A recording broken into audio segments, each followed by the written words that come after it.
ayat kauniyah, ayat semesta yang dikaji satu fakultas khusus, namanya fakultas bukan astrologi.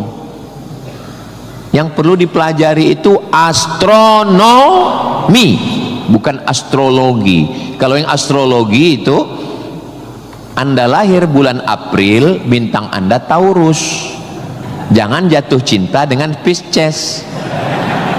Karena kalau ikan jatuh cinta dengan kambing, nanti tinggalnya di mana?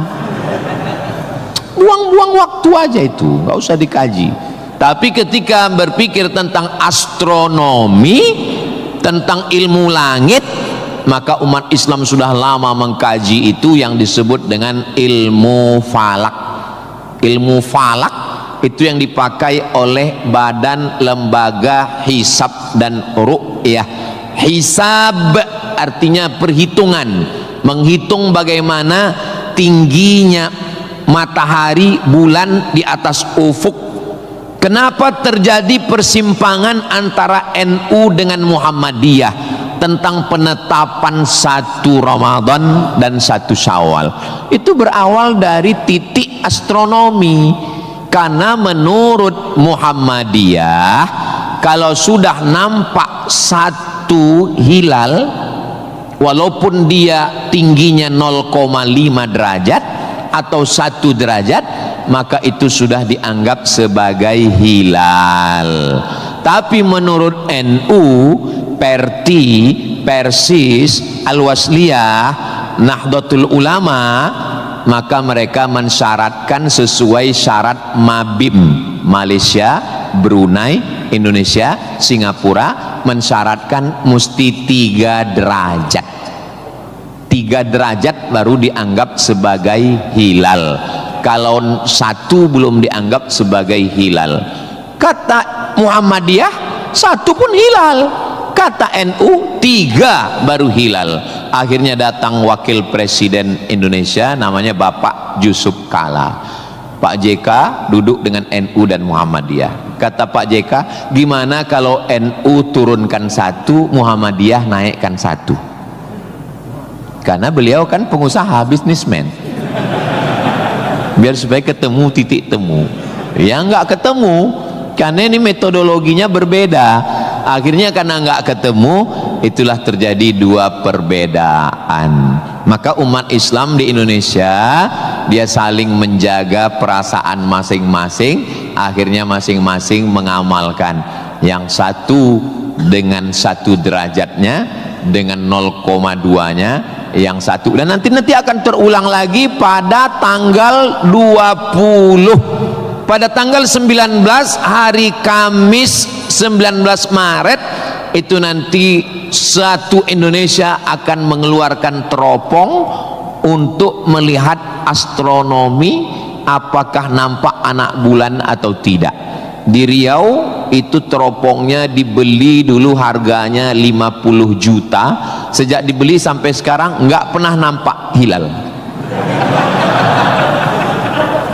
Ustaz kok tahu? Teman saya kebetulan salah satu yang bekerja di situ. Dia pernah posting gambar di teropong. Saya tanya, apa yang nampak? Dibilangnya gaji 13 katanya.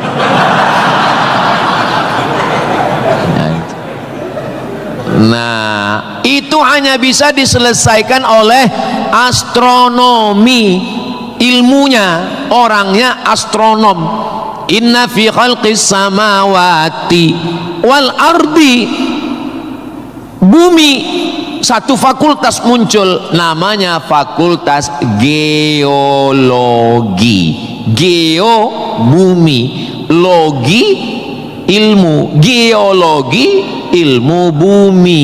Ternyata di dalam bumi ini ada batu bara. Di dalam bumi Sumatera Selatan ini batu bara. Ustaz tahu dari mana? Tadi waktu kami naik heli tadi. Ini nyebut heli ini 20 menit sekali harus diulang. Waktu kami tadi naik, itu di Sungai Musi di bawah banyak sekali kapal-kapal membawa batu bara. Batu bara itu di dalam tanah. Tapi kalau di Sumatera Utara di atas tanah. Abdul Somad batu bara. di dalamnya ada nikel, di dalamnya ada minyak, di dalamnya ada emas, di dalamnya ada fosfat, di dalam ada gas, banyak sekali.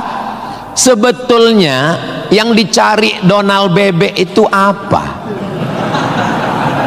Sampai jam 12 malam masuk ke kamar tidur Maduro, presiden Venezuela, yang lagi sedang tidur di samping istrinya dicomot oleh Donald. Sebenarnya Amerika cuman mencari satu, nyari minyak. Karena Amerika memang adidaya, betul. Amerika memang kaya, betul. Tapi Amerika nggak punya minyak, maka dia mesti ngambil Venezuela. Tapi minyak Venezuela ini juga nggak aman, maka dia perlu minyak yang aset paling besar di dunia. Di mana itu? Iran. Itu enaknya ceramah di Unsri ini, nyambung. Bagaimana saya bilang Iran?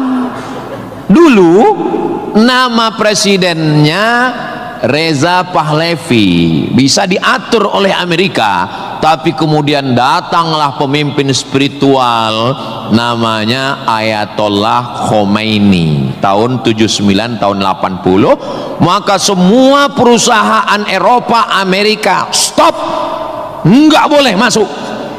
Akhirnya dia diembargo selama 46 tahun. Gimana cara dia bisa hidup 46 tahun? Jual minyaknya kemana? Amerika nggak mau beli minyaknya, Eropa juga nggak mau. Kenapa Iran tetap bisa tumbuh? Dia jualnya ke Rusia dan Cina. Ada ilmu khusus yang mengkaji ini. Ilmu apa namanya? Geopolitik. Geo dunia, politik. Jadi politiknya bukan antar pilkada kabupaten, tapi geopolitik dunia. Maka Ayatullah ini mesti digulingkan. Meninggal Ayatullah Ruhollah Khomeini, digantikan penerusnya namanya Ayatollah Ali Khamenei. Khamenei mesti dibunuh karena dialah pemimpin spiritual, maka diserang, akhirnya meninggal. Mereka lupa, Amerika lupa.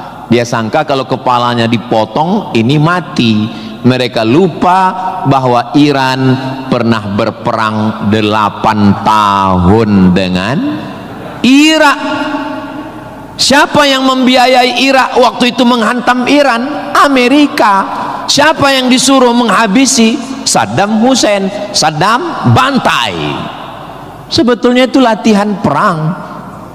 Maka ketika dihajar, menurut Donald Trump 4 hari saja untuk menyelesaikan Iran. Begitu 4 hari tidak selesai, dia ngajak genjatan senjata. Lalu apa jawab Iran? Kau yang memulai, kami yang mengakhiri. Begitu jantannya. Kalau mau ambil minyak Venezuela, tumbangkan Maduro. Kalau mau ambil minyak Irak, tumbangkan Saddam. Kalau mau ambil minyak Libya, tumbangkan Gaddafi. Maka Gaddafi tumbang, Saddam tumbang, Ayatollah tumbang, Maduro tumbang. Kalau mau ambil minyak Indonesia,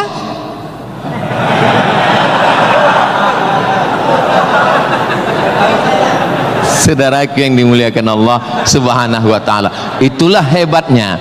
Jadi adik-adik saya ajak 2 SKS kuliah geopolitik. Kenapa untuk mengambil minyak Venezuela mesti ditumbangkan Maduro? Kenapa untuk mengambil minyak Baghdad Saddam mesti ditumbangkan? Kenapa untuk mengambil minyak Libya Gaddafi mesti ditumbangkan? Kenapa Indonesia nggak ada yang ganggu? Karena di Indonesia nggak tumbang pun minyaknya udah dapat. Saudara yang dimuliakan Allah Subhanahu wa taala. Sebetulnya dulu nggak tahu adik-adik belajar sejarah gimana. Tapi kalau saya dulu belajar sejarah, Belanda datang ke Indonesia ingin mencari rempah-rempah. Kayu manis, buah pala, merica, ketumbar. Kita pun waktu itu bingung. Bu, nanya sama guru SD, ya, Belanda ke sini naik kapal kayu jauh-jauh dari Amsterdam, 3 bulan naik kapal cuman mau cari rempah. Iya, katanya. Sekarang baru kita tahu, mereka bukan nyari rempah, nyari minyak, Bu. Ini udah di kapling-kaplingnya. Papua emas, Sulawesi nikel. Ada satu pulau namanya Pulau Emas, Swarna Dwipa. Swarna Dwipa artinya pulau emas, nama lain dari Sumatera. Dulu ketika Portugis, ada satu negara namanya Portugal, orangnya namanya Portugis. Portugis dengan Portugal itu sama, cuman beda, nama negaranya Portugal, orangnya Portugis. Portugal itu bukan persatuan orang tua gatal. Mereka inilah yang datang untuk mengambil cengkeh ke Tidore dan Ternate, Sumatera, Kalimantan, Sulawesi. Antara Sulawesi dan Papua ada kerajaan kecil Tidore dan Ternate. Tanaman yang mereka cari adalah cengkeh, karena cengkeh hanya tumbuh di Tidore dan Ternate. Ketika mereka ambil bibit cengkeh mau ditanam di Eropa, musim dingin mati. Indonesia ini potensinya luar biasa. Tidak ada negara miskin, yang ada adalah negara salah kelola. Ustaz sedang bicara Indonesia? Tidak, negara kita kaya. Saya bicara tentang Konoha. Maka saya tidak pernah pesimis, saya selalu optimis. Makanya walaupun ini bulan puasa, lapar, tapi suara saya menggelegar kan? Karena saya di kampus Unsri, maka saya semangat. Tapi seandainya ceramah siang jam 2 habis khutbah Jumat ini bukan di Unsri, tidak begini isi ceramah saya. Paling saya, marilah kita banyak ingat mati. Ini bulan Ramadan, mari kita banyak-banyak beristighfar, kita mengejar Lailatul Qadar. Tapi saya sedang bicara tentang masa depan. Saya bicara dengan mahasiswa, mereka yang akan melanjutkan tongkat estafet perjuangan ini. Saya yakin dan percaya bidang pertanian sudah, peternakan sudah, geopolitik mereka sangat paham, dan masalah spiritual batinnya mereka dididik di dalam Masjid Nabawi. Mereka diingatkan tentang 3. Adik-adik belajar agama ini nggak usah repot, nggak usah ribet, nggak usah jelimet. Yang penting di dalam hati itu ada 3. Pertama, akidah. Wujud qidam baqa mukhalafatu lil hawadisi qiyamuhu binafsihi wahdaniyah qudrat iradat ilmun sama basar kalam sifat 20. Ini akidah kita Imam Abul Hasan Al-Asy'ari. Yang kedua, setelah akidahnya mantap, dia mau beribadah. Gimana caranya beribadah? Rukun, syarat, wajib, sunnat. Inilah yang kedua, namanya fikih. Belajar fikih solat, belajar cara wudhu, cara tayamum yang membatalkan solat. Tapi dua-dua ini nggak ada maknanya. Ibadahnya nggak bermakna, akidahnya nggak bermakna kalau tidak ada yang ketiga. Yang ketiga adalah akhlak, sopan santun, tata krama, budi bahasa, menghormati orang tua, memuliakan dosen. Saya sangat bisa untuk ceramah berdiri naik di atas ini, bisa. Kalau mau saya tadi minta sama panitia, Pak panitia izin saya mau naik ke atas, boleh. Lalu kenapa saya nggak naik ke atas? Karena saya segan tapak kaki saya di atas kepala Pak Rektor. Saya di atas sementara Bapak Ketua DPRD di bawah. Itu namanya sopan santun, tata krama, budi bahasa. Tapi adik-adik yang di atas jangan tersinggung. Saya bukan menyinggung. Nggak apa-apa, demi Allah nggak apa-apa. Tapi Pak Ustadz khotib Jumat kan naik ke atas. Khotib Jumat di atas memang mimbar ini untuk khutbah. Mimbar Nabi itu tangganya cuma 3, 1, 2, 3. Maka kalau definisinya lebih dari yang dibuat Nabi adalah bid'ah, inilah mimbar yang bid'ah. 1, 2, 3, 4, 5, 6, 7, 8. Mimbar Nabi cuma 3. Sekarang orang belajar agama bukan mau menggali potensi agama, tapi hanya cukup dengan 5 jari. Jika tidak ada zaman Nabi, bid'ah. Apa ini? Orang mondok 7 tahun, belajar lagi di Al-Azhar, belajar lagi di Darul Mustafa Yaman, belajar lagi di Al-Ahqaf, terbang Syekh Syafiq dari Qudratullah, terbang ke Yaman belajar agama, bahasa Arab, nahu, sorob, balaghah, mantik, bayat, ma'ani. Ada orang ngaji cuman 5. Kalau tidak dibuat Nabi, bid'ah. Hari pertama ngaji online, hari kedua mulai membid'ahkan orang lain. Ini pemiskinan ilmu. Masya Allah, sangat luar biasa tausiah yang sudah disampaikan oleh guru kita Al-Ustaz Abdul Somad. Sahabat beriman yang dimuliakan Allah, tetaplah di channel ini karena kajian ini belum selesai dan masih banyak lagi hal-hal menarik yang akan disampaikan oleh beliau. Mari kita lanjutkan kembali. Selamat mendengarkan. Dan orang-orang beginilah yang mau diadu domba. Jangan mau diadu domba, karena kita bukan domba. Maka siapa yang mau diadu domba, nanti disembelih waktu Idul. Saudaraku yang dimuliakan Allah Subhanahu wa taala. Jadi belajar agama itu penting. Kalau di universitas agama Islam memang dia ada pelajaran yang begitu banyak.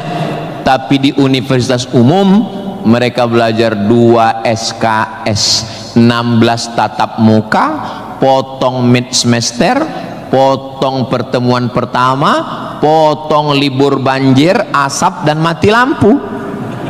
Hanya tinggal 5 pertemuan. Apa yang bisa diambil dari situ?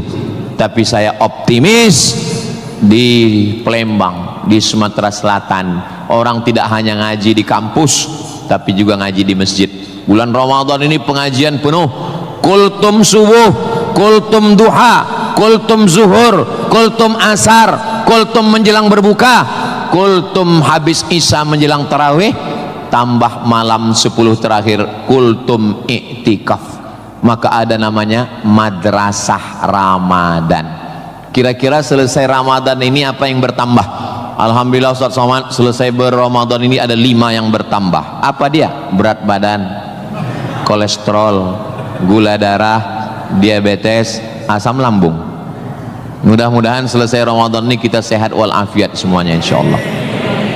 Ustaz Somad ceramahnya jangan lewat dari jam 2.30. Kenapa? Karena kalau lewat Ustadz ditinggalkan helikopter.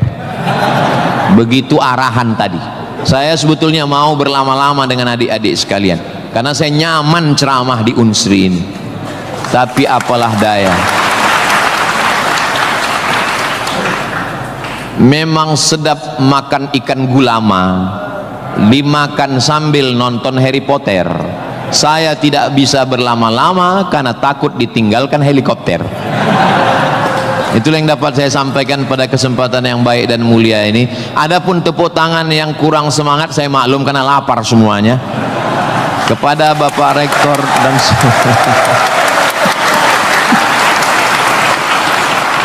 maukah Bapak Ibu memaafkan kesilapan dan kekhilapan saya? Di akhir majelis saya tutup dengan satu pantun penutup. Menangkap puyuh di Bukit Selasih. Thank you dan terima kasih. Assalamualaikum warahmatullahi wabarakatuh. Tadi dipesankan Ustaz langsung baca doa. Allahumma ja'al hadhil jami'ata jami'atan mubarakatan fiha. Ya Allah, jadikanlah Universitas Sriwijaya universitas yang penuh dengan keberkahan. Allahumma jazi asatidatina Berikanlah balasan terbaik kepada Bapak Rektor, Wakil Rektor, Dekan, Wakil Dekan, Ketua Jurusan, dosen-dosen kami ya Allah.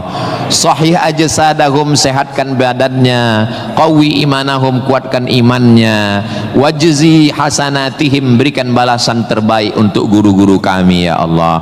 Allahumma hafaz abna'ana wa banatina, adik-adik mahasiswa mahasiswi kami, jaga hati badan mereka dari fitnah akhir zaman ini ya Allah. Allahumma ja'al hadzal balada baladan amina, jadikanlah Sumatera Selatan Indonesia baldatun thayyibatun wa rabbun ghafur.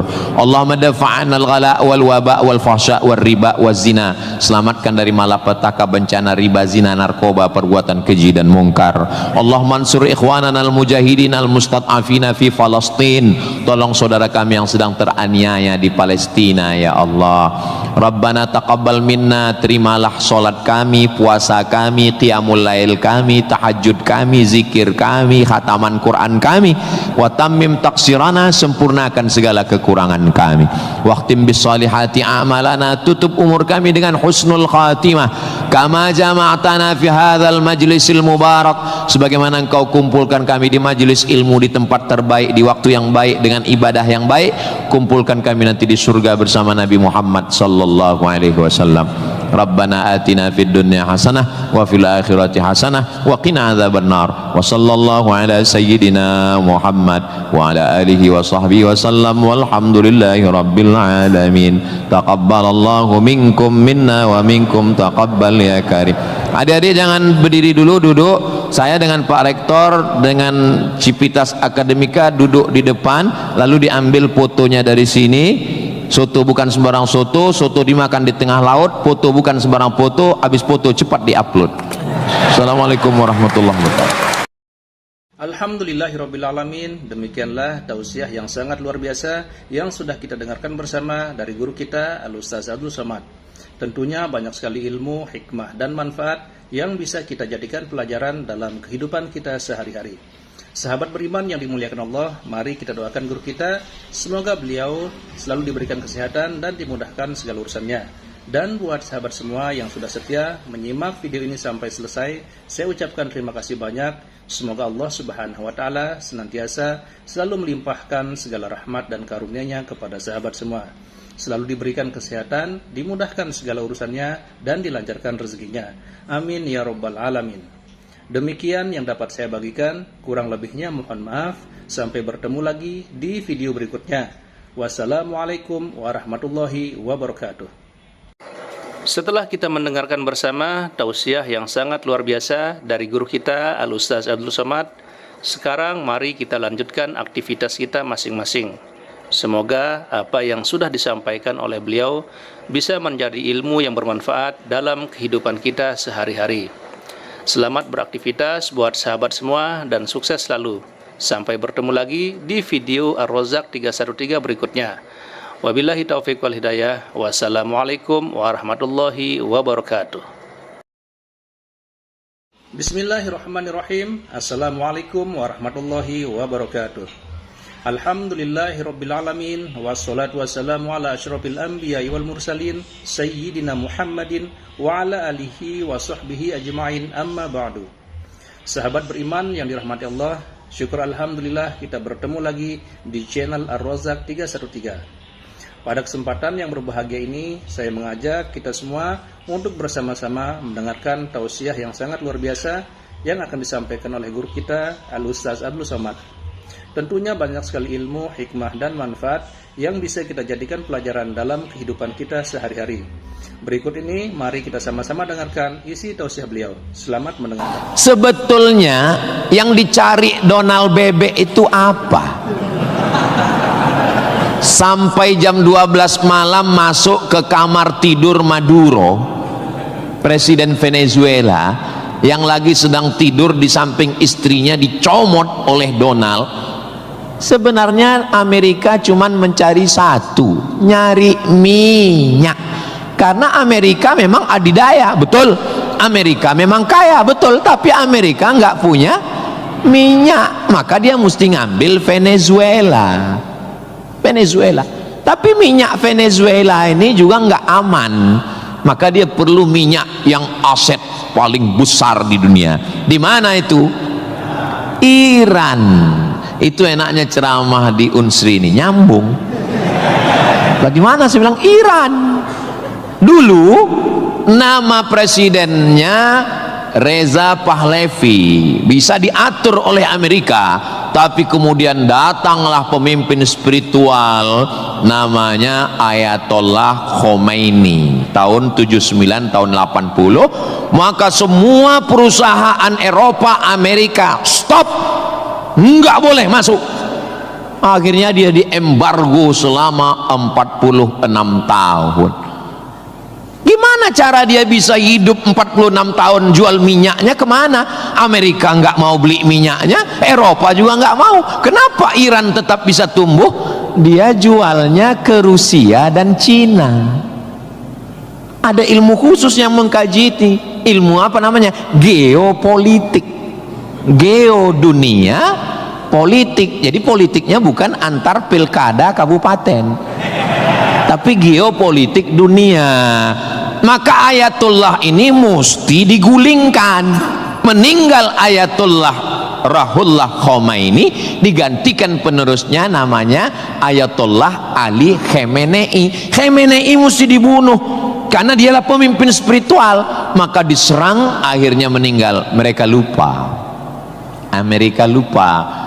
Dia sangka kalau kepalanya dipotong ini mati. Mereka lupa bahwa Iran pernah berperang 8 tahun dengan Irak. Siapa yang membiayai Irak waktu itu menghantam Iran? Amerika. Siapa yang disuruh menghabisi? Saddam Hussein. Saddam bantai. Sebetulnya itu latihan perang. Maka ketika dihajar, menurut Donald Trump 4 hari saja untuk menyelesaikan Iran. Begitu 4 hari tidak selesai, dia ngajak genjatan senjata. Lalu apa jawab Iran? Kau yang memulai, kami yang mengakhiri. Begitu jantannya. Kalau mau ambil minyak Venezuela, tumbangkan Maduro. Kalau mau ambil minyak Irak, tumbangkan Saddam. Kalau mau ambil minyak Libya, tumbangkan Gaddafi. Maka Gaddafi tumbang, Saddam tumbang, Ayatollah tumbang, Maduro tumbang. Kalau mau ambil minyak Indonesia, nggak ada bawa-bawa Islam. Universitas Sriwijaya, tapi isinya sangat Islami. Mahasiswanya belajar di masjid, mahasiswanya dipisah laki-laki dan perempuan, yang laki-laki di depan, yang perempuan di belakang, sehingga yang mahasiswa nggak bisa melirik mahasiswi, dan mahasiswi pun hanya bisa melihat tengkuk mahasiswa. Jadi nggak akan ada istilah pacaran di dalam masjid, di luar kita nggak tahu. Mudah-mudahan Allah menjaga adik-adik semua. Bagi yang sudah daftar dan lulus belajar di Universitas Sriwijaya, ini nikmat yang terbesar. Syukuri dengan ucapan Alhamdulillahi Rabbil Alamin. Dan kita berterima kasih kepada orang yang mengajarkan kita cara bersyukur dengan berselawat untuknya. Allahumma sholli ala Sayyidina Muhammad wa ala ali Sayyidina Muhammad. Ini kampus luas sekali.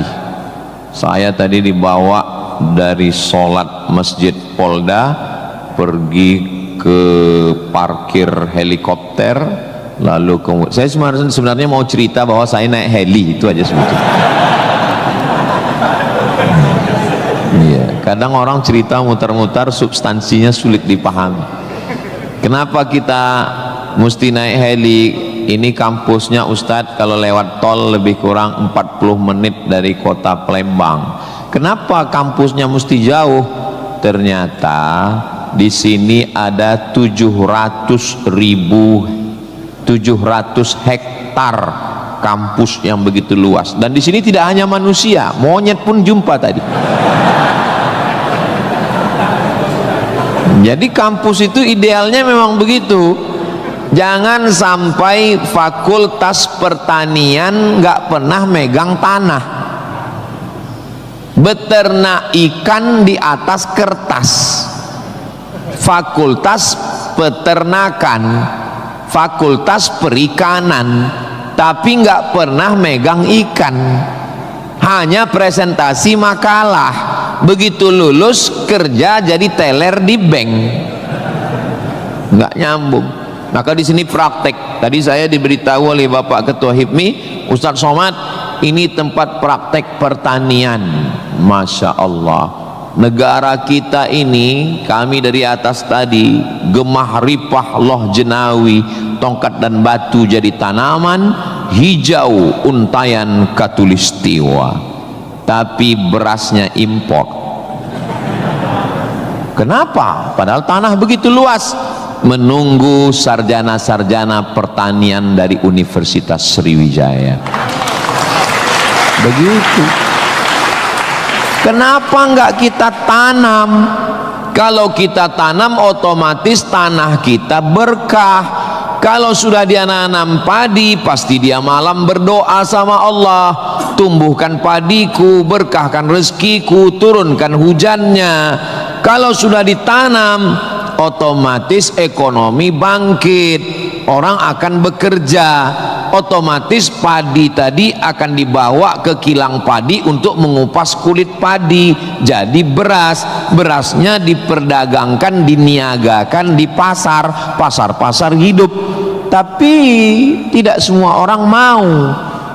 Kenapa? Karena dengan import ada fee, ada uang masuk, ada kejahatan, membunuh petani, membunuh pedagang, akhirnya orang dininabobokan. Jadi solusinya apa? Solusinya semua mesti berangkat dari kampus. Kampus apa? Kampus Universitas Sriwijaya. Ustadz beberapa kali nih nyebut Universitas Sriwijaya, dia memang setiap 5 menit sekali disebut. Terus kalau orang belajar di Universitas Sriwijaya ini, Ustadz Somad dapat apa? Saya dapat amal jariah dari alumni-alumni yang membangun Indonesia menuju Indonesia Emas 2045 insyaallah. Universitas Sriwijaya bukan swasta, negeri. Orang berbondong-bondong nasional dari Sabang sampai Papua mau daftar ke sini. Yang sudah lulus alhamdulillah, yang belum lulus berusaha, bertawakal, berdoa, insya Allah. Enggak lulus innalillah.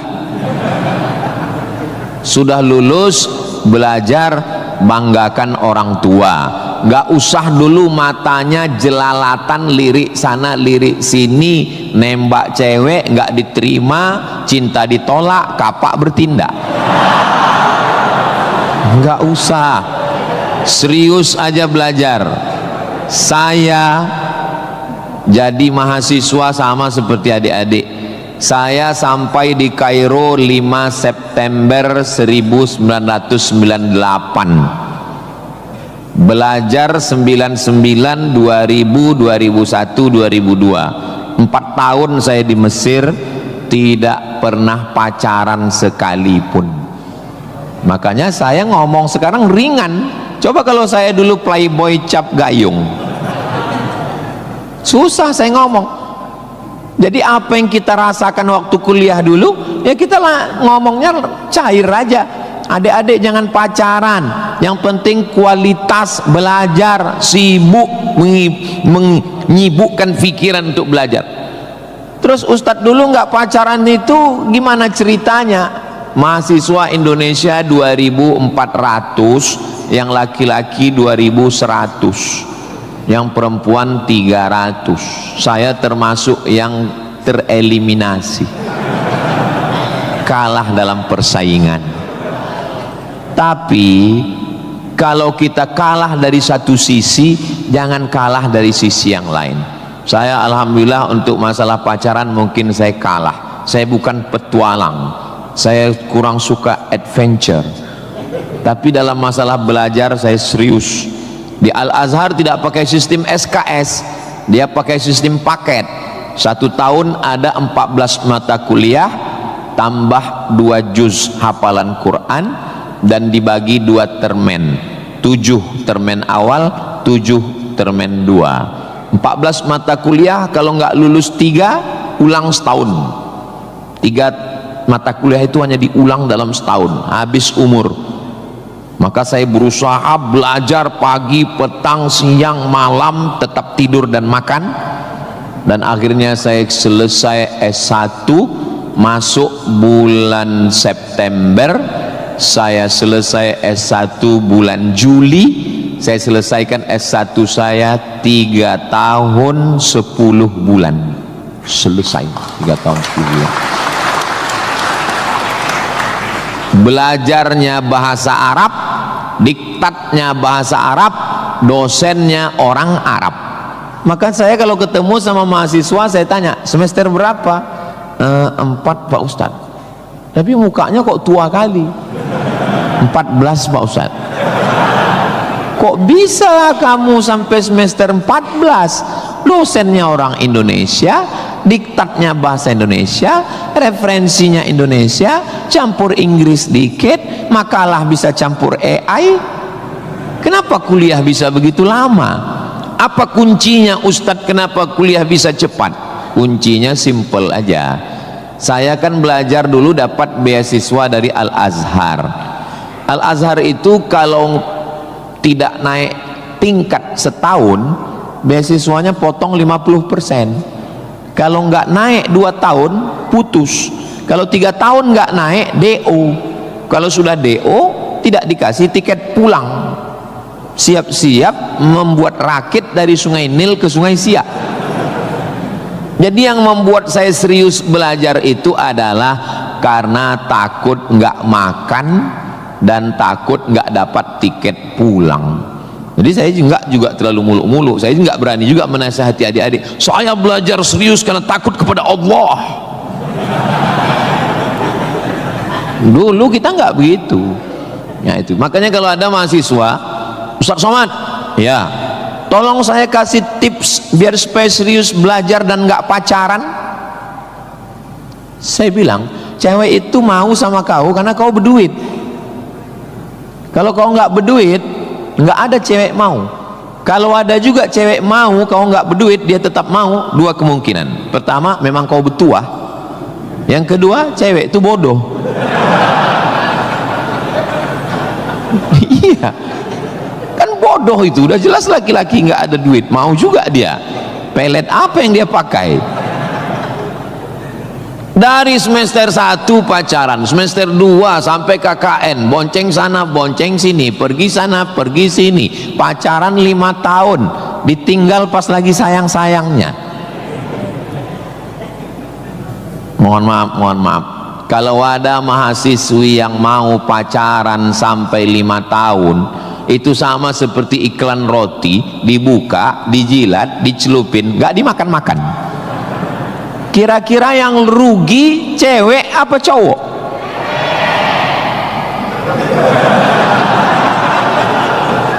Kalau sudah tahu rugi masih mau pacaran, berarti itu IQ-nya di bawah rata-rata itu. Itu pasti nggak lulus di Unsri itu. Di Universitas Sriwijaya ini orangnya cerdas secara intelektual dan cerdas secara spiritual dan cerdas secara emosional. Cinta, benci, marah, sayang, kecewa, bahagia, itu semuanya adalah emosional. Bahwa kamu jatuh cinta, kalau ada mahasiswa jatuh cinta sama mahasiswi, bersyukurlah, berarti kau nggak homo. Tapi ketika cintamu itu mengalahkan prestasi studi, ingat, orang tuamu bersusah-susah di kampung, kepala jadi kaki, kaki jadi kepala, dia bertani sawah di kampung. Pagi waktu dia mau pergi ke sawah, masih bisa dibedakan mana bapakmu, mana sapi. Begitu pulang sore, sama bentuknya. Tiba-tiba kamu di kampus menjadi foto model. menjadi, nggak usahlah diteruskan, menyakitkan hati. Kenapa ceramah Ustadz Somad ini kok menyinggung saya terus ya?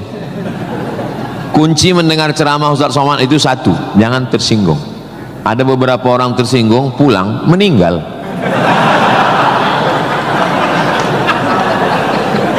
Saudaraku yang dimuliakan Allah, belajar ini seperti pakai kacamata kuda.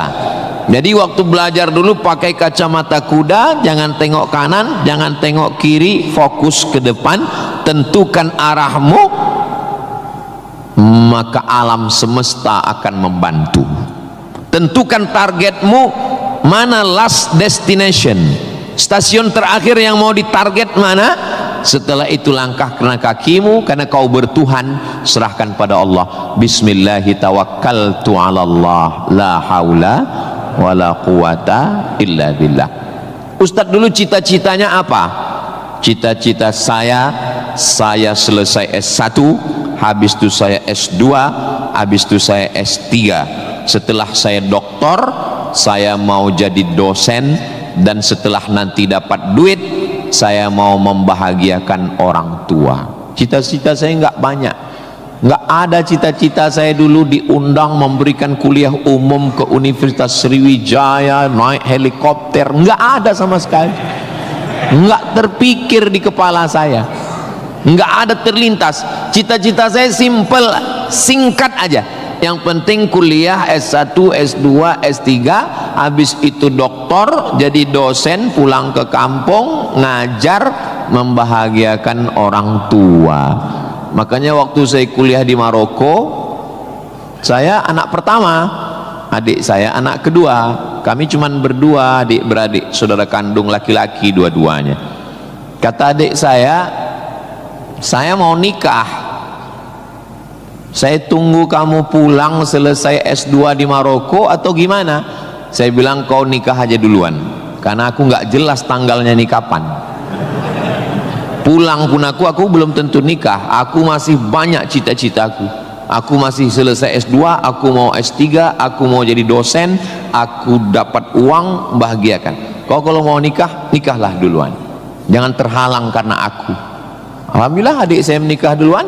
Anaknya sekarang sudah gadis, anak perempuan pertama, dan sekarang sudah belajar di Al-Azhar Kairo Mesir. Jadi kita bagi-bagi, kau bahagiakan dengan ibu punya cucu, dan aku membahagiakan dengan kuliahku. Nah, jadi kalau kita mau kuliah, jangan juga kita halangi adik-adik kita yang mau nikah. Nah, jangan sampai kita mau S2, S3, S teler, S cendol, S doger, S bandung, sampai yang di bawah-bawah ini terhalang, terkendala.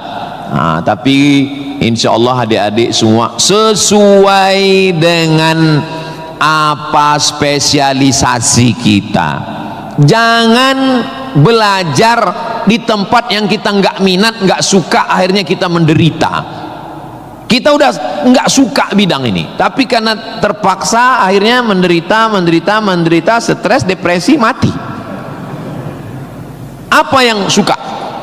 Ini Pak Ustadz, anak saya ini dari kecil memang saya lihat kemana-mana bawa martil Pak Ustadz. Masuk fakultas hukum, jadi hakim konstitusi. Insya Allah.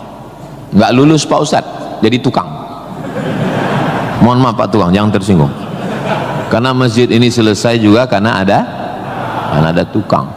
Anak saya ini kemana-mana bawa jarum suntik Pak Ustadz, fakultas kedokteran. Nggak lulus, pecandu narkoba. Nah, jadi kemana arah kita? Ustadz Somad dulu biasanya anak itu dari kecil sudah kelihatan itu bakatnya kemana. Saya tanya sama emak saya, aku mak dulu kecil kemana arahku?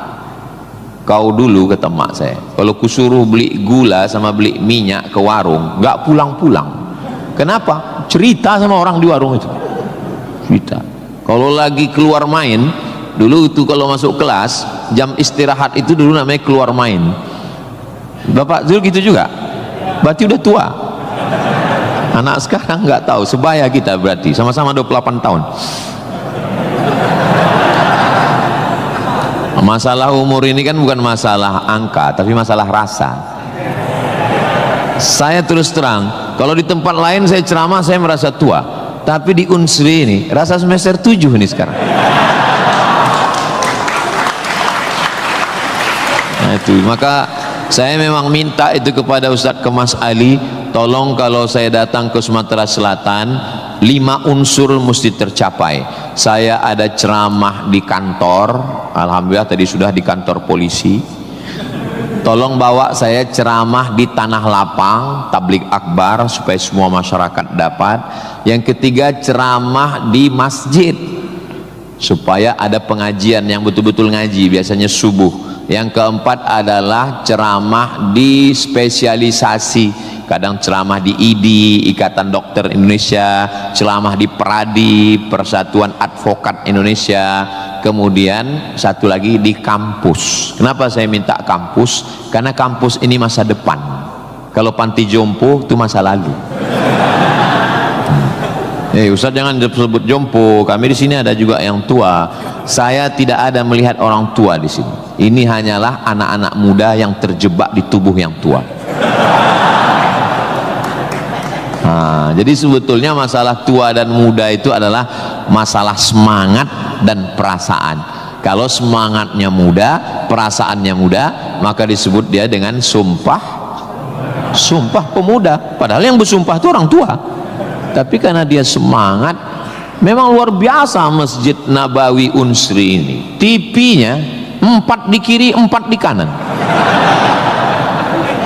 Luar biasa katanya. Kadang kita ceramah di beberapa masjid itu kecil aja TV-nya. Ini sampai 4. Ini menunjukkan anggaran untuk kampus ini memang hebat. Itu luar biasa. Jadi kalau ada orang mengatakan bahwa Sumatera Selatan itu bawahnya itu banyak emas, memang datanglah ke Unsri. Memang terbukti atapnya pun emas. Nggak salah itu Pak Ketua HIPMI. Memang banyak emas yang perlu digali di Sumatera Selatan ini, dan Unsri sudah mewujudkannya di atas. Siapa yang bisa melakukan bukan eksploitasi, tapi menggali potensi yang ada di alam ini? Itu adalah mahasiswa. Inna fi khalqis samawati, dalam penciptaan langit, wal ardi, penciptaan bumi, waqtilafil laili wan nahari, perputaran siang dan malam, la ayat, itu semua adalah ayat-ayat. Apa yang kau tahu tentang ayat? Ayat kursi Pak Ustaz. Apa yang kau tahu tentang ayat? Ayat Al-Quran Pak Ustaz. Apa yang kau tahu tentang ayat? Ayat-ayat cinta Pak Ustaz. Ayat semesta. Inna fi khalqis samawati, penciptaan langit, dipikirkan dengan akal, muncul ayat namanya ayat kauniyah, ayat semesta yang dikaji satu fakultas khusus namanya fakultas bukan astrologi. Yang perlu dipelajari itu astronomi, bukan astrologi. Kalau yang astrologi itu Anda lahir bulan April, bintang Anda Taurus. Jangan jatuh cinta dengan Pisces. Karena kalau ikan jatuh cinta dengan kambing, nanti tinggalnya di mana? Buang-buang waktu aja itu, nggak usah dikaji. Tapi ketika berpikir tentang astronomi, tentang ilmu langit, maka umat Islam sudah lama mengkaji itu yang disebut dengan ilmu falak. Ilmu falak itu yang dipakai oleh Badan Lembaga Hisab dan Ru'yah. Hisab artinya perhitungan, menghitung bagaimana tingginya matahari, bulan di atas ufuk.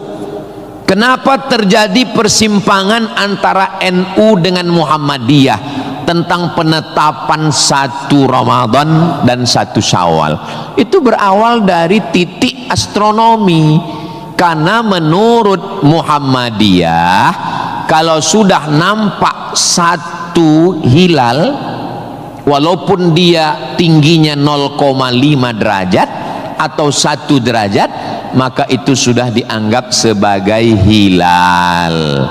Tapi menurut NU, Perti, Persis, Al-Wasliyah, Nahdlatul Ulama, maka mereka mensyaratkan sesuai syarat Mabim. Malaysia, Brunei, Indonesia, Singapura mensyaratkan mesti 3 derajat. 3 derajat baru dianggap sebagai hilal. Kalau 1 belum dianggap sebagai hilal. Kata Muhammadiyah 1 pun hilal, kata NU 3 baru hilal. Akhirnya datang wakil presiden Indonesia namanya Bapak Yusuf Kala. Pak JK duduk dengan NU dan Muhammadiyah. Kata Pak JK, gimana kalau NU turunkan 1, Muhammadiyah naikkan 1? Karena beliau kan pengusaha, bisnismen. Biar supaya ketemu titik temu. Ya nggak ketemu, karena ini metodologinya berbeda. Akhirnya karena nggak ketemu, itulah terjadi 2 perbedaan. Maka umat Islam di Indonesia, dia saling menjaga perasaan masing-masing. Akhirnya masing-masing mengamalkan. Yang 1 dengan 1 derajatnya, dengan 0,2-nya, yang 1. Dan nanti akan terulang lagi pada tanggal 20. Pada tanggal 19 hari Kamis 19 Maret itu nanti satu Indonesia akan mengeluarkan teropong untuk melihat astronomi, apakah nampak anak bulan atau tidak. Di Riau itu teropongnya dibeli dulu harganya 50 juta. Sejak dibeli sampai sekarang nggak pernah nampak hilal. Ustaz kok tahu? Teman saya kebetulan salah satu yang bekerja di situ. Dia pernah posting gambar di teropong. Saya tanya, apa yang nampak? Dibilangnya gaji 13 katanya.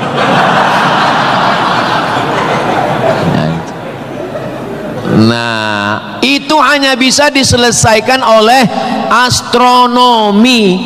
Ilmunya, orangnya astronom. Inna fi khalqis samawati wal ardi. Bumi, satu fakultas muncul, namanya fakultas geologi. Geo, bumi, logi, ilmu. Geologi, ilmu bumi.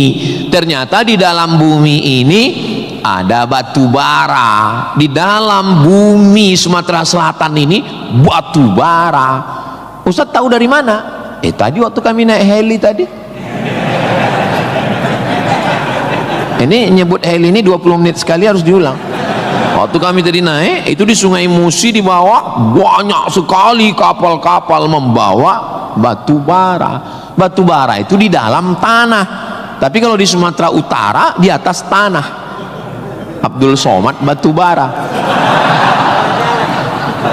Di dalamnya ada nikel, di dalamnya ada minyak, di dalamnya ada emas, di dalamnya ada fosfat, di dalam ada gas, banyak sekali.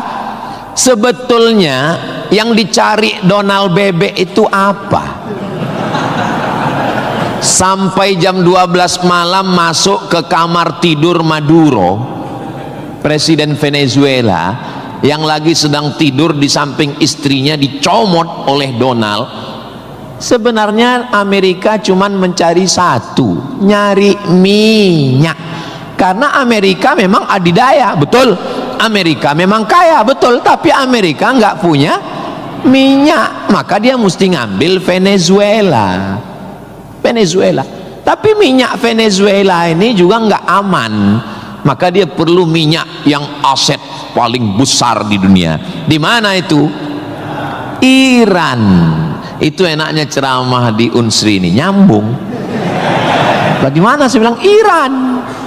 Dulu nama presidennya Reza Pahlavi, bisa diatur oleh Amerika. Tapi kemudian datanglah pemimpin spiritual namanya Ayatollah Khomeini tahun 79 tahun 80, maka semua perusahaan Eropa, Amerika stop, nggak boleh masuk. Akhirnya dia diembargo selama 46 tahun. Gimana cara dia bisa hidup 46 tahun? Jual minyaknya kemana? Amerika nggak mau beli minyaknya, Eropa juga nggak mau. Kenapa Iran tetap bisa tumbuh?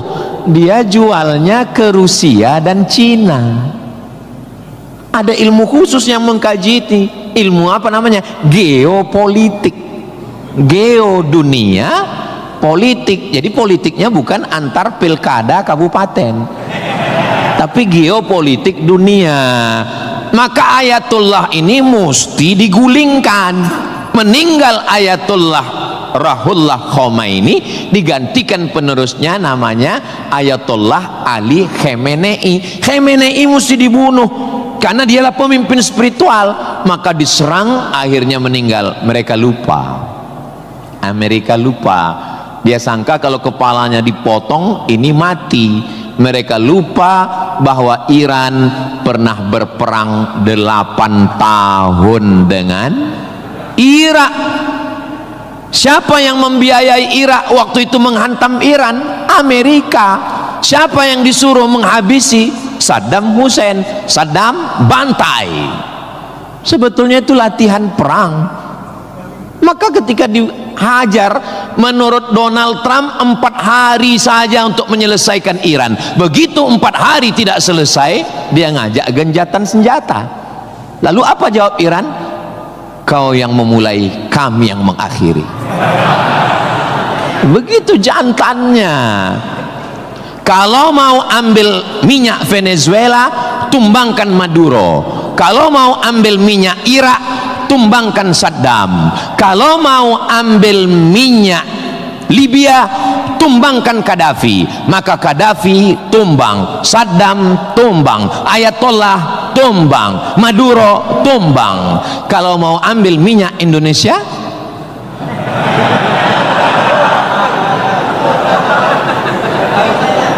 saudaraku yang dimuliakan Allah Subhanahu wa ta'ala, itulah hebatnya. Jadi adik-adik saya ajak 2 SKS kuliah geopolitik. Kenapa untuk mengambil minyak Venezuela mesti ditumbangkan Maduro? Kenapa untuk mengambil minyak Baghdad Saddam mesti ditumbangkan? Kenapa untuk mengambil minyak Libya Gaddafi mesti ditumbangkan? Kenapa Indonesia nggak ada yang ganggu? Karena di Indonesia nggak tumbang pun minyaknya udah dapat. Saudara yang dimuliakan Allah Subhanahu wa ta'ala, sebetulnya dulu nggak tahu adik-adik belajar sejarah gimana, tapi kalau saya dulu belajar sejarah, Belanda datang ke Indonesia ingin mencari rempah-rempah, kayu manis, buah pala, merica, ketumbar. Kita pun waktu itu bingung, nanya sama guru SD, ya, Belanda kesini naik kapal kayu jauh-jauh dari Amsterdam, 3 bulan naik kapal cuman mau cari rempah. Iya katanya. Sekarang baru kita tahu mereka bukan nyari rempah, nyari minyak, Ini udah di kapling-kaplingnya. Papua emas, Sulawesi nikel. Ada satu pulau namanya Pulau Emas, Swarna Dwipa. Swarna Dwipa artinya pulau emas, nama lain dari Sumatera. Dulu ketika Portugis, ada satu negara namanya Portugal, orangnya namanya Portugis. Portugis dengan Portugal itu sama, cuman beda, nama negaranya Portugal, orangnya Portugis. Portugal itu bukan persatuan orang tua gatal. Mereka inilah yang datang untuk mengambil cengkeh ke Tidore dan Ternate, Sumatera, Kalimantan, Sulawesi. Antara Sulawesi dan Papua ada kerajaan kecil Tidore dan Ternate. Tanaman yang mereka cari adalah cengkeh, karena cengkeh hanya tumbuh di Tidore dan Ternate. Ketika mereka ambil bibit cengkeh mau ditanam di Eropa, musim dingin mati. Indonesia ini potensinya luar biasa. Tidak ada negara miskin, yang ada adalah negara salah kelola. Ustaz sedang bicara Indonesia? Tidak, negara kita kaya. Saya bicara tentang Konoha.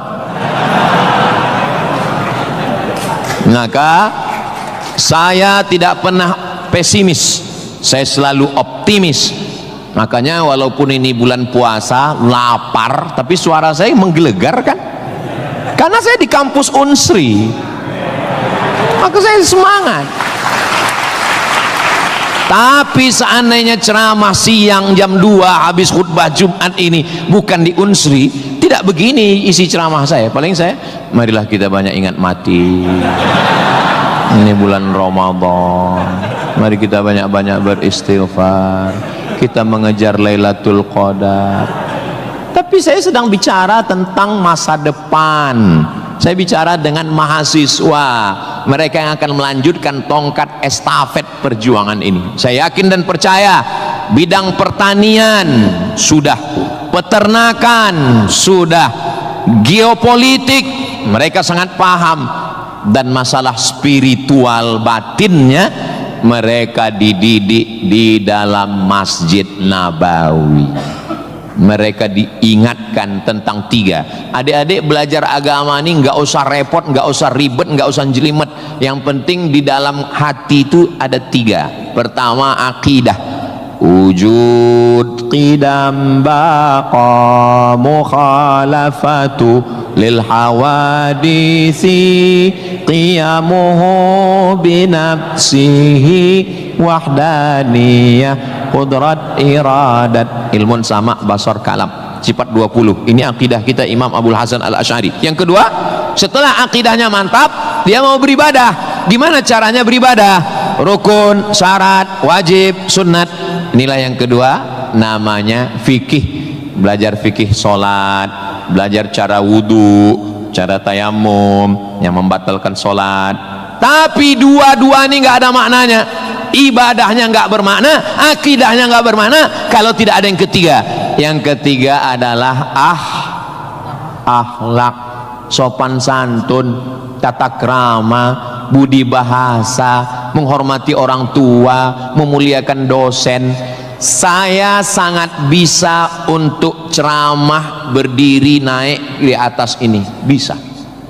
Kalau mau saya tadi minta sama panitia, Pak panitia izin saya mau naik ke atas, boleh. Lalu kenapa saya nggak naik ke atas?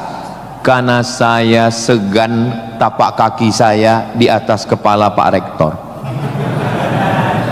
Saya di atas sementara Bapak Ketua DPRD di bawah. Itu namanya sopan santun, tata krama, budi bahasa. Tapi adik-adik yang di atas jangan tersinggung. Saya bukan menyindir. Nggak apa-apa, demi Allah nggak apa-apa.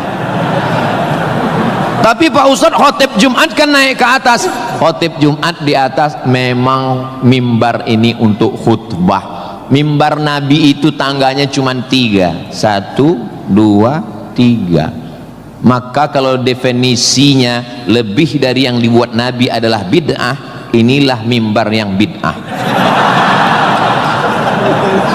1, 2, 3, 4, 5, 6, 7, 8. Mimbar Nabi cuma 3. Sekarang orang belajar agama bukan mau menggali potensi agama, tapi hanya cukup dengan 5 jari. Jika tidak ada zaman Nabi, bid'ah. Apa ini?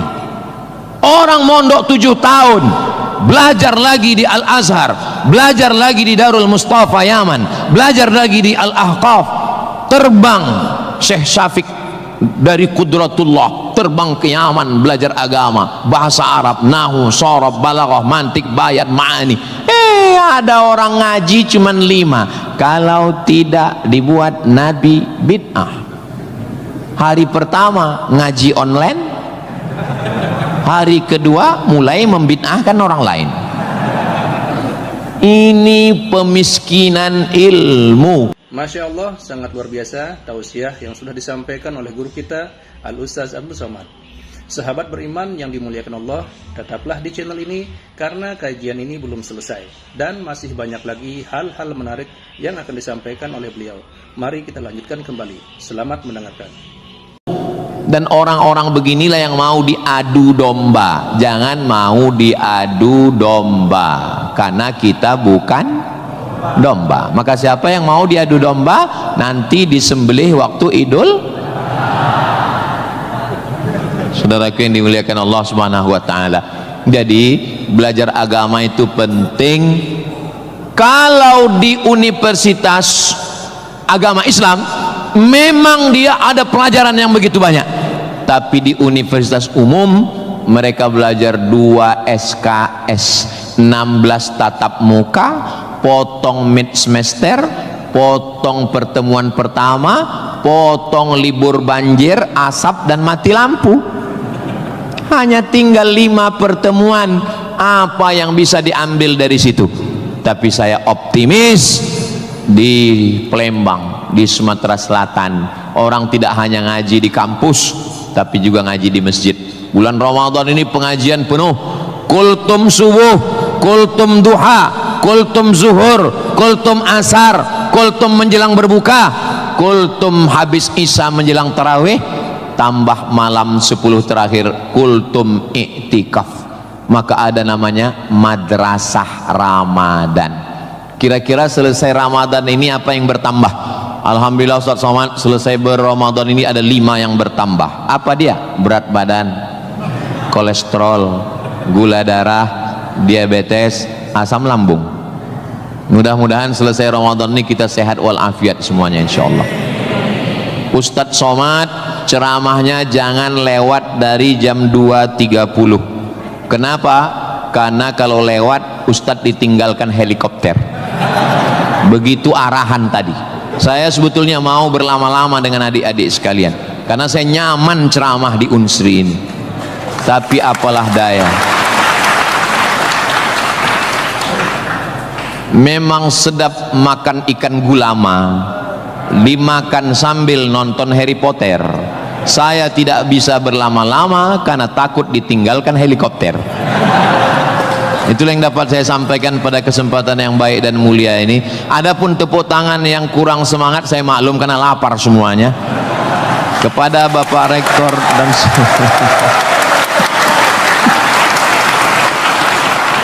maukah Bapak Ibu memaafkan kesilapan dan kekhilapan saya? Di akhir majelis saya tutup dengan satu pantun penutup. Menangkap puyuh di Bukit Selasih. Thank you dan terima kasih. Assalamualaikum warahmatullahi wabarakatuh. Tadi dipesankan Ustaz langsung baca doa, Allahumma ja'al hadhil jami'ata jami'atan mubarakatan fiha. Ya Allah, jadikanlah Universitas Sriwijaya universitas yang penuh dengan keberkahan. Allahumma jazi asatidatina, berikanlah balasan terbaik kepada Bapak Rektor, Wakil Rektor, Dekan, Wakil Dekan, Ketua Jurusan, dosen-dosen kami ya Allah. Sahih ajsadahum, sehatkan badannya, qawi imanahum, kuatkan imannya, wajzi hasanatihim, berikan balasan terbaik untuk guru-guru kami ya Allah. Allahumma hafaz abna'ana wa banatina, adik-adik mahasiswa-mahasiswi kami, jaga hati badan mereka dari fitnah akhir zaman ini ya Allah. Allahumma ja'al hadzal balada baladan amina, jadikanlah Sumatera Selatan Indonesia baldatun thayyibatun wa rabbun ghafur. Allahumma dafa'na al-ghala wal waba wal fahsya wal riba waz zina, selamatkan dari malapetaka, bencana riba, zina, narkoba, perbuatan keji dan mungkar. Allahumma ansur ikhwanana al-mujahidin al-mustad'afina fi Palestin, tolong saudara kami yang sedang teraniaya di Palestina ya Allah. Rabbana taqabbal minna, terimalah salat kami, puasa kami, qiyamul lail kami, tahajud kami, zikir kami, khataman Quran kami, wa tammim taqsirana, sempurnakan segala kekurangan kami, waqtim bis salihati a'malana, tutup umur kami dengan husnul khatimah, kama jama'tana fi hadzal majlisil mubarak, sebagaimana engkau kumpulkan kami di majlis ilmu di tempat terbaik, di waktu yang baik, dengan ibadah yang baik, kumpulkan kami nanti di surga bersama Nabi Muhammad sallallahu alaihi wasallam. Rabbana atina fid dunya hasanah wa fil akhirati hasanah wa qina adzabannar. Wa sallallahu ala sayyidina Muhammad wa ala alihi wa sahbihi wa sallam, walhamdulillahi rabbil alamin. Taqabbalallahu minkum minna wa minkum taqabbal ya karim. Adik-adik jangan berdiri dulu, duduk. Saya dengan Pak Rektor dengan Civitas Akademika duduk di depan, lalu diambil fotonya dari sini. Soto bukan sembarang soto, soto dimakan di tengah laut, foto bukan sembarang foto, habis foto cepat diupload. Assalamualaikum warahmatullahi wabarakatuh. Alhamdulillahirrabbilalamin. Demikianlah tausiah yang sangat luar biasa yang sudah kita dengarkan bersama dari guru kita Al-Ustaz Abdul Somad. Tentunya banyak sekali ilmu, hikmah, dan manfaat yang bisa kita jadikan pelajaran dalam kehidupan kita sehari-hari. Sahabat beriman yang dimuliakan Allah, mari kita doakan guru kita, semoga beliau selalu diberikan kesehatan dan dimudahkan segala urusannya. Dan buat sahabat semua yang sudah setia menyimak video ini sampai selesai, saya ucapkan terima kasih banyak. Semoga Allah Subhanahu wa Ta'ala senantiasa selalu melimpahkan segala rahmat dan karunia-Nya kepada sahabat semua. Selalu diberikan kesehatan, dimudahkan segala urusannya, dan dilancarkan rezekinya. Amin ya Rabbal Alamin. Demikian yang dapat saya bagikan, kurang lebihnya mohon maaf. Sampai bertemu lagi di video berikutnya. Wassalamualaikum warahmatullahi wabarakatuh. Setelah kita mendengarkan bersama tausiah yang sangat luar biasa dari guru kita Al-Ustaz Abdul Somad, sekarang mari kita lanjutkan aktivitas kita masing-masing.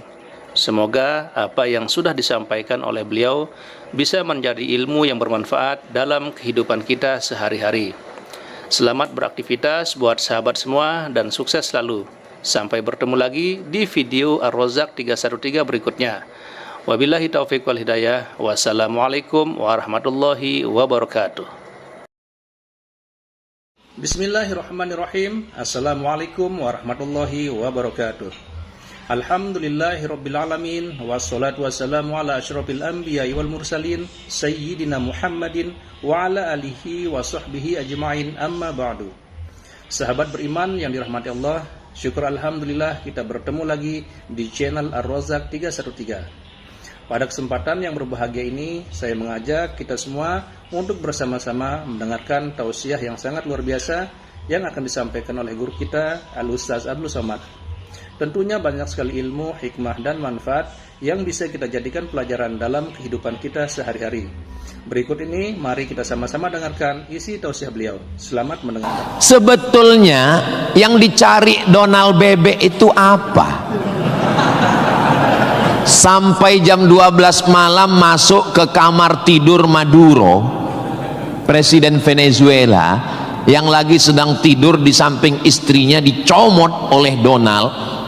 Sebenarnya Amerika cuman mencari satu, nyari minyak. Karena Amerika memang adidaya, betul. Amerika memang kaya, betul. Tapi Amerika nggak punya minyak, maka dia mesti ngambil Venezuela. Tapi minyak Venezuela ini juga nggak aman, maka dia perlu minyak yang aset paling besar di dunia. Di mana itu? Iran. Itu enaknya ceramah di Unsri ini, nyambung. Bagaimana saya bilang Iran? Dulu nama presidennya Reza Pahlavi, bisa diatur oleh Amerika. Tapi kemudian datanglah pemimpin spiritual namanya Ayatollah Khomeini tahun 79 tahun 80, maka semua perusahaan Eropa, Amerika stop, nggak boleh masuk. Akhirnya dia diembargo selama 46 tahun. Gimana cara dia bisa hidup 46 tahun? Jual minyaknya kemana? Amerika nggak mau beli minyaknya, Eropa juga nggak mau. Kenapa Iran tetap bisa tumbuh? Dia jualnya ke Rusia dan Cina. Ada ilmu khusus yang mengkaji ini. Ilmu apa namanya? Geopolitik. Geo dunia, politik. Jadi politiknya bukan antar pilkada kabupaten, tapi geopolitik dunia. Maka Ayatullah ini mesti digulingkan. Meninggal Ayatullah Ruhollah Khomeini, digantikan penerusnya namanya Ayatollah Ali Khamenei. Khamenei mesti dibunuh karena dialah pemimpin spiritual, maka diserang, akhirnya meninggal. Mereka lupa, Amerika lupa.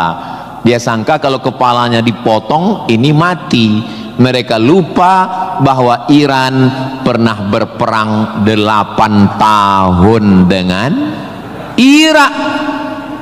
Siapa yang membiayai Irak waktu itu menghantam Iran? Amerika. Siapa yang disuruh menghabisi? Saddam Hussein. Saddam bantai.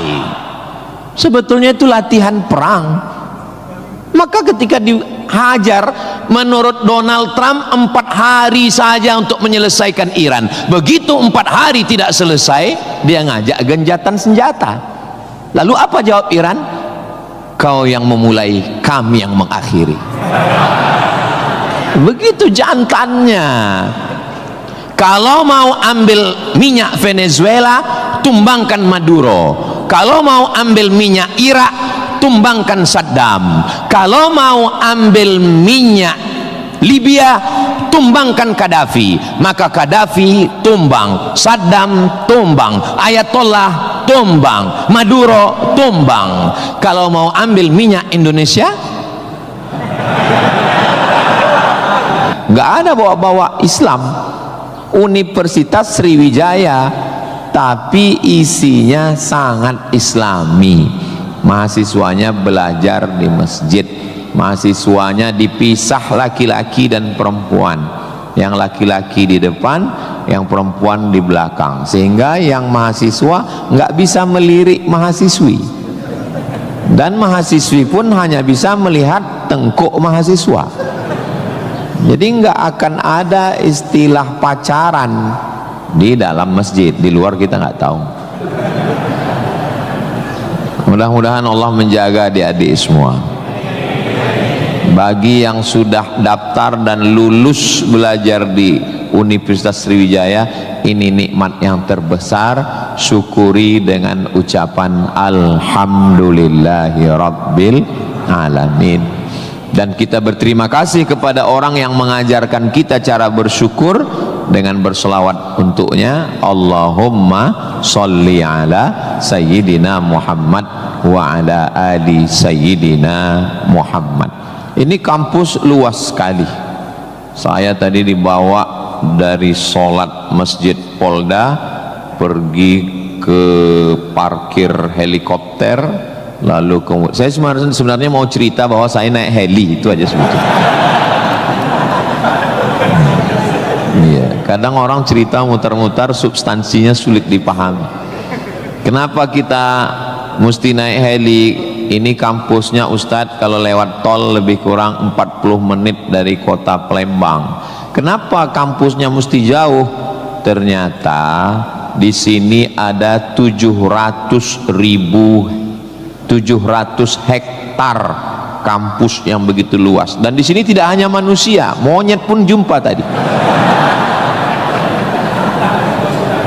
Jadi kampus itu idealnya memang begitu.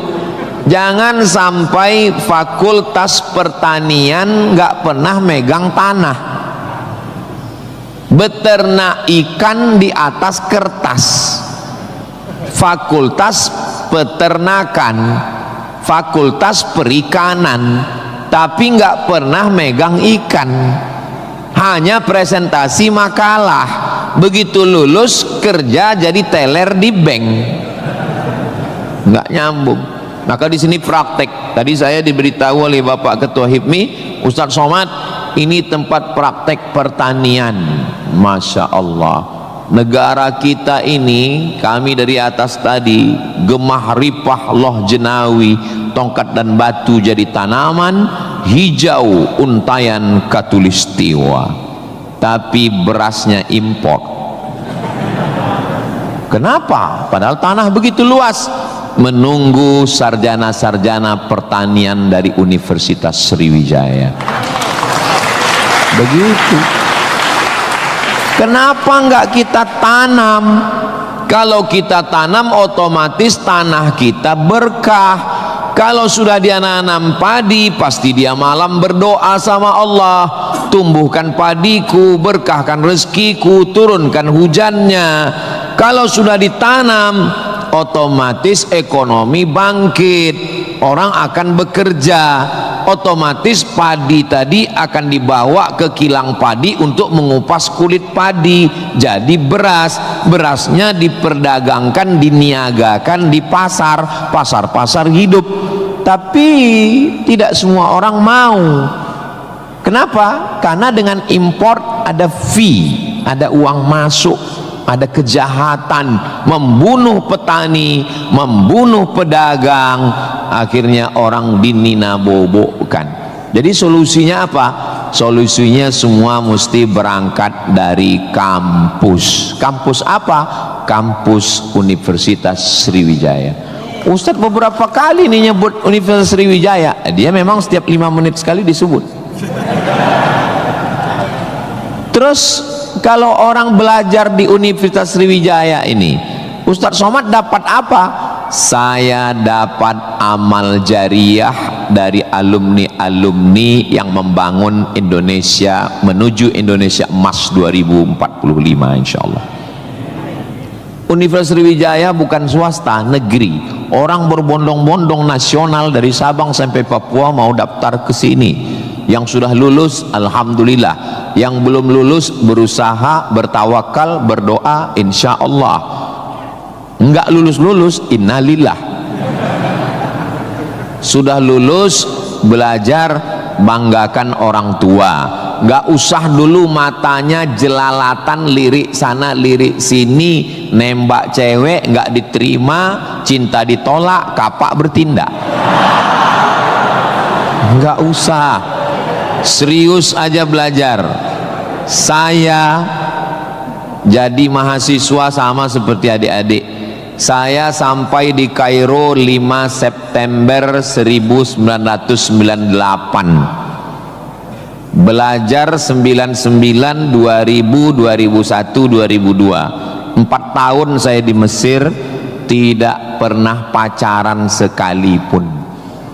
Makanya saya ngomong sekarang ringan. Coba kalau saya dulu playboy cap gayung, susah saya ngomong. Jadi apa yang kita rasakan waktu kuliah dulu, ya kita lah ngomongnya cair aja.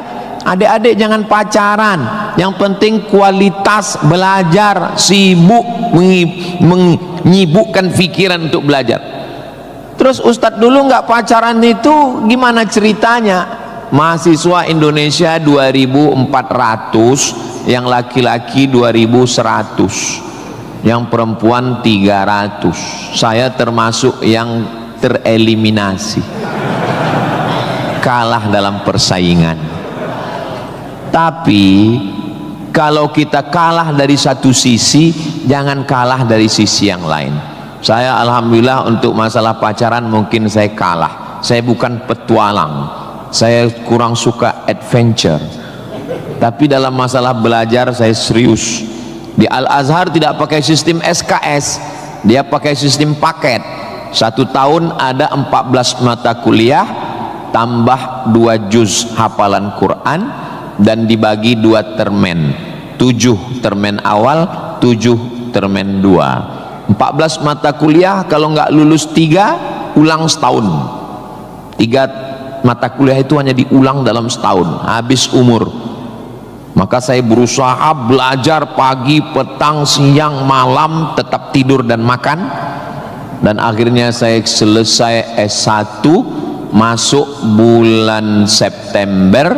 Saya selesai S1 bulan Juli. Saya selesaikan S1 saya 3 tahun 10 bulan. Selesai 3 tahun 10 bulan. Belajarnya bahasa Arab, diktatnya bahasa Arab, dosennya orang Arab. Maka saya kalau ketemu sama mahasiswa saya tanya, semester berapa? 4 Pak Ustadz. Tapi mukanya kok tua kali. 14 Pak Ustadz. Kok bisa kamu sampai semester 14? Dosennya orang Indonesia, diktatnya bahasa Indonesia, referensinya Indonesia, campur Inggris dikit, makalah bisa campur AI. Kenapa kuliah bisa begitu lama? Apa kuncinya Ustadz, kenapa kuliah bisa cepat? Kuncinya simple aja. Saya kan belajar dulu dapat beasiswa dari Al-Azhar. Al-Azhar itu kalau tidak naik tingkat setahun, beasiswanya potong 50%. Kalau nggak naik 2 tahun putus. Kalau 3 tahun nggak naik DO. Kalau sudah DO tidak dikasih tiket pulang. Siap-siap membuat rakit dari Sungai Nil ke Sungai Siak. Jadi yang membuat saya serius belajar itu adalah karena takut nggak makan, dan takut nggak dapat tiket pulang. Jadi saya juga terlalu muluk-muluk. Saya nggak berani juga menasihati adik-adik. Saya belajar serius karena takut kepada Allah. Dulu kita nggak begitu. Ya itu. Makanya kalau ada mahasiswa, Ustaz Somad, ya, tolong saya kasih tips biar supaya serius belajar dan nggak pacaran. Saya bilang, cewek itu mau sama kau karena kau berduit. Kalau kau nggak berduit, nggak ada cewek mau. Kalau ada juga cewek mau, kau nggak berduit, dia tetap mau. Dua kemungkinan. Pertama, memang kau betua. Yang kedua, cewek itu bodoh. Iya, kan bodoh itu. Udah jelas laki-laki nggak ada duit, mau juga dia. Pelet apa yang dia pakai? Dari semester 1 pacaran, semester 2 sampai KKN, bonceng sana bonceng sini, pergi sana pergi sini, pacaran 5 tahun, ditinggal pas lagi sayang-sayangnya.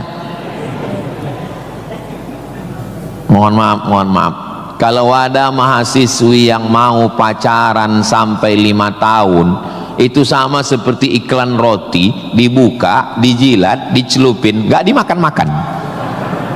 Kira-kira yang rugi cewek apa cowok?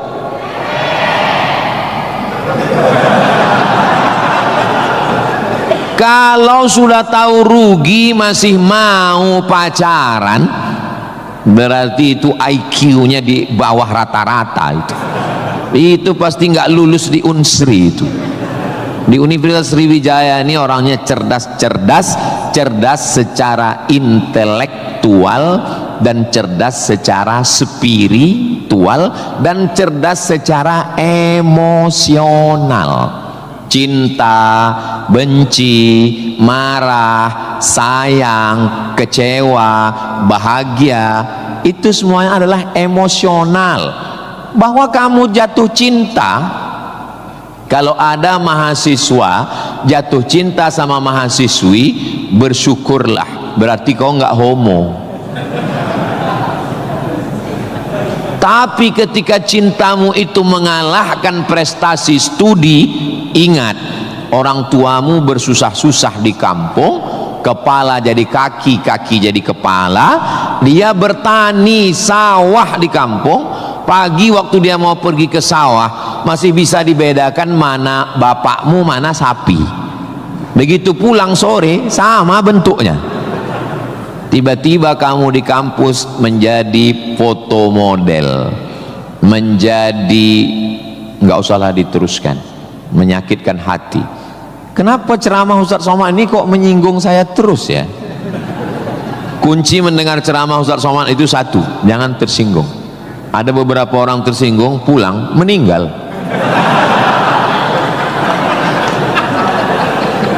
Saudaraku yang dimuliakan Allah, belajar ini seperti pakai kacamata kuda. Jadi waktu belajar dulu pakai kacamata kuda, jangan tengok kanan, jangan tengok kiri, fokus ke depan, tentukan arahmu, maka alam semesta akan membantu. Tentukan targetmu, mana last destination, stasiun terakhir yang mau ditarget mana. Setelah itu langkah karena kakimu, karena kau bertuhan, serahkan pada Allah. Bismillahi tawakkaltu ala Allah, la haula wala quwata illa billah. Ustadz dulu cita-citanya apa? Cita-cita saya selesai S1, habis itu saya S2, habis itu saya S3. Setelah saya doktor, saya mau jadi dosen, dan setelah nanti dapat duit, saya mau membahagiakan orang tua. Cita-cita saya nggak banyak, nggak ada cita-cita saya dulu diundang memberikan kuliah umum ke Universitas Sriwijaya, naik helikopter, nggak ada sama sekali, nggak terpikir di kepala saya, nggak ada terlintas.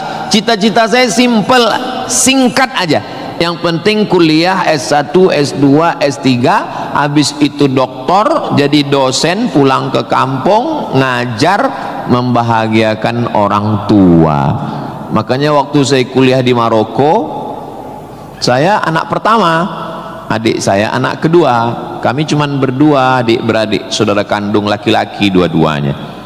Kata adik saya mau nikah, saya tunggu kamu pulang selesai S2 di Maroko atau gimana?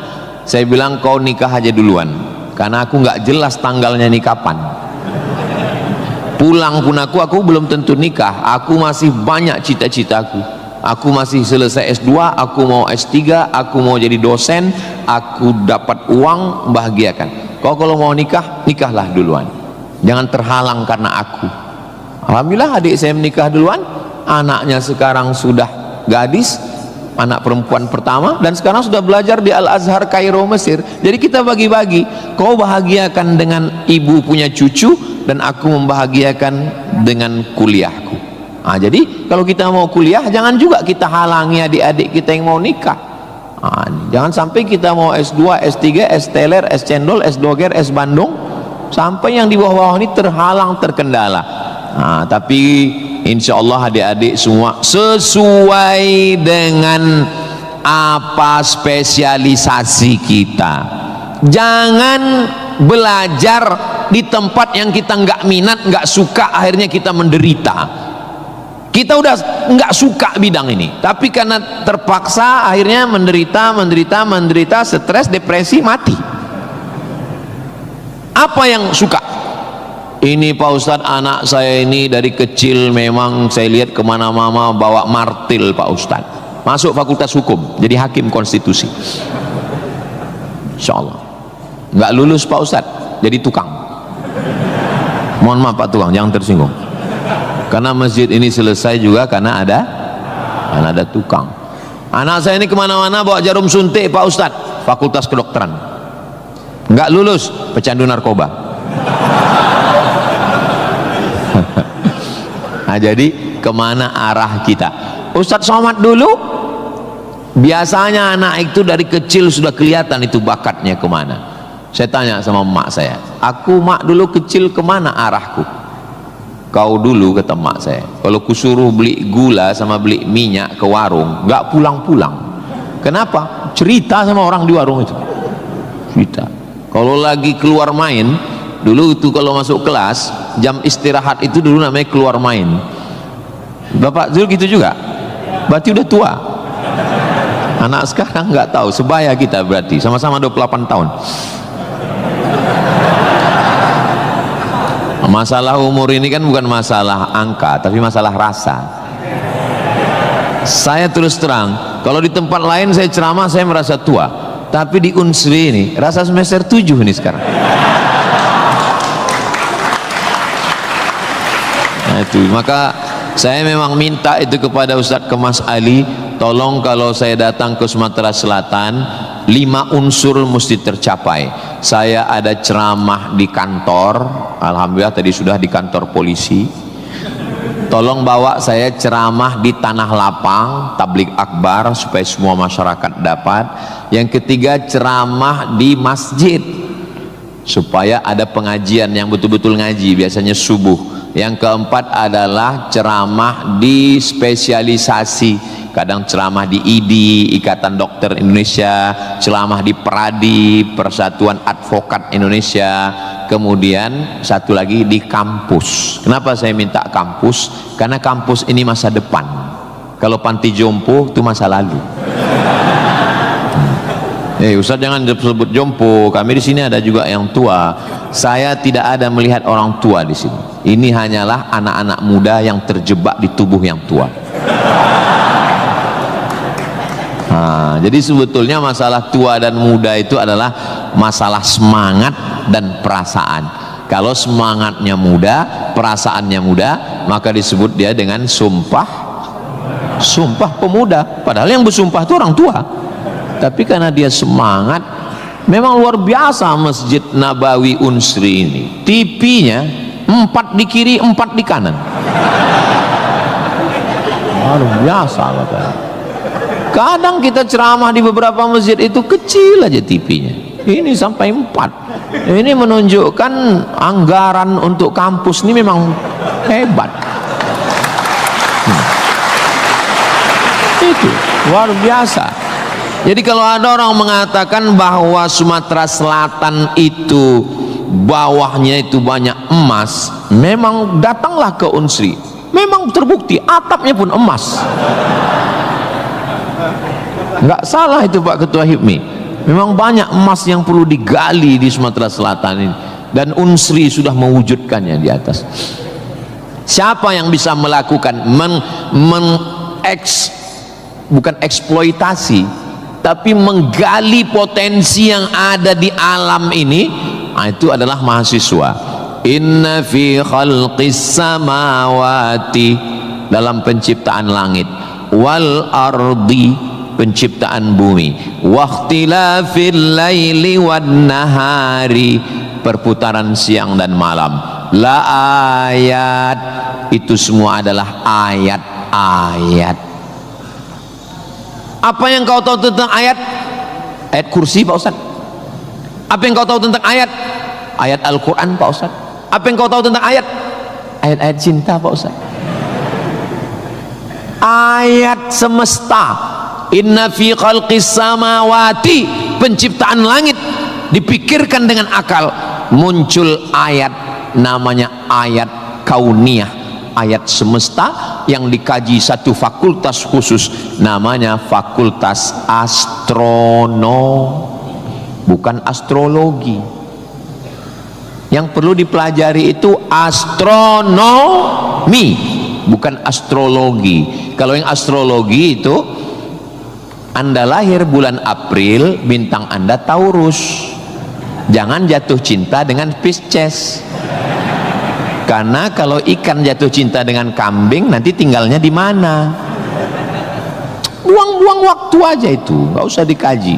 Tapi ketika berpikir tentang astronomi, tentang ilmu langit, maka umat Islam sudah lama mengkaji itu yang disebut dengan ilmu falak.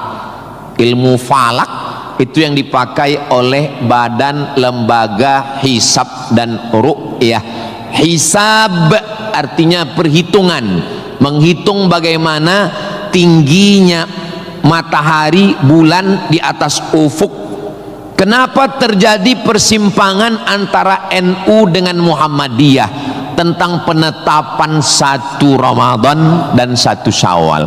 Itu berawal dari titik astronomi, karena menurut Muhammadiyah, kalau sudah nampak 1 hilal, walaupun dia tingginya 0,5 derajat atau 1 derajat, maka itu sudah dianggap sebagai hilal.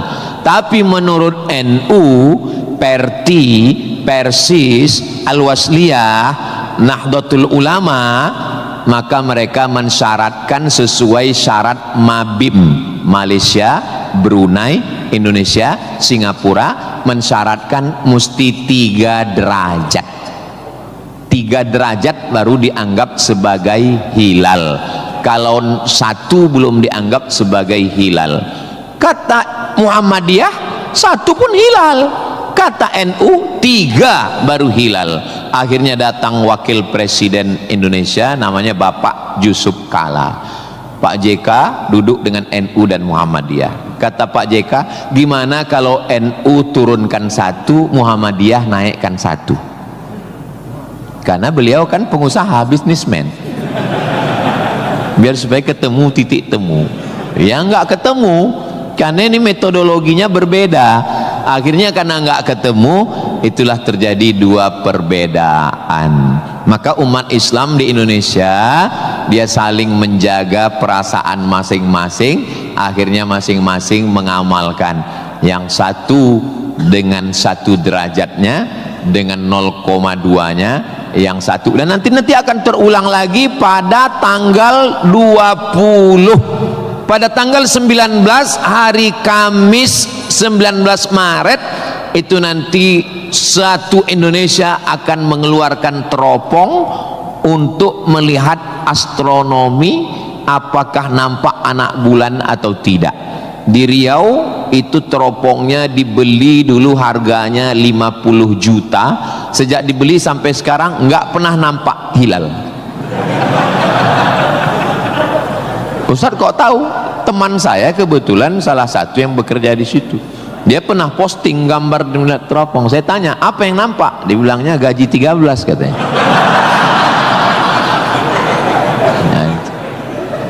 Nah, itu hanya bisa diselesaikan oleh astronomi. Ilmunya, orangnya astronom. Inna fi khalqis samawati wal ardi, bumi, satu fakultas muncul, namanya fakultas geologi. Geo, bumi, logi, ilmu. Geologi, ilmu bumi.